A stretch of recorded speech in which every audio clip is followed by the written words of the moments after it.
walaupun dalam keadaan dingin. Cilok kita tuh ada tetap empuk walau dingin. Kedua, kita menggunakan sambal basah karena biasanya bakso aci itu menggunakan sambal kering. Tapi sambal basah juga kita sudah bisa bertahan 1 bulan. Lalu kita juga di bumbu seasoningnya kita tidak menggunakan yang sudah jadi, tapi kita racik sendiri. Bahkan kita pakai daun seledri kering untuk menambah penggurihnya.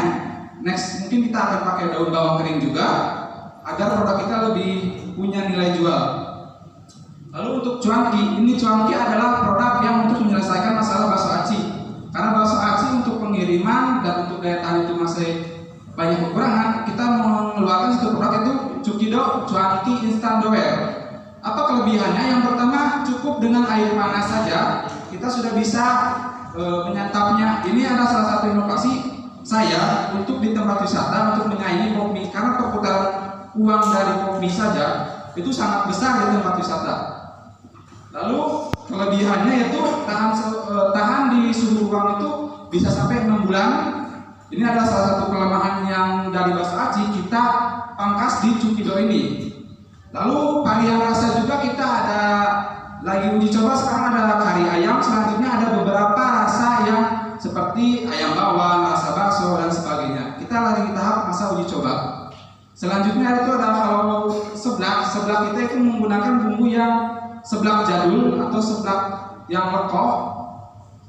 Nah, untuk bumbu seblak juga kita menggunakan bumbu seblak yang basah, tapi dia sudah tahan 1 bulan. Dia sudah tahan 1 bulan di suhu ruang. Next. Untuk model bisnis, jadi sedikit cerita ya sebenarnya. Dulu Januari pernah kita mencoba iklan di Shopee, di TikTok Shop. Di saat kita melakukan iklan di TikTok Shop, ternyata secara produk kita belum siap. Secara iklan kita tembus saat itu 300 sampai 350. Tapi secara waktu itu harus selesai dalam 3 hari. Sedangkan dulu secara produksi saya sanggup hanya seminggu itu 200 pieces. Jadi itu jadi PR besar karena kami terlalu bernafsu untuk pemasaran, sehingga kami kembali lagi fokus untuk yaitu bisnis to bisnis. Salah satunya adalah kita lebih fokus menjalin kerjasama bisnis dibandingkan penjualan langsung customer agar bisa lebih fokus di produksi dan distribusinya.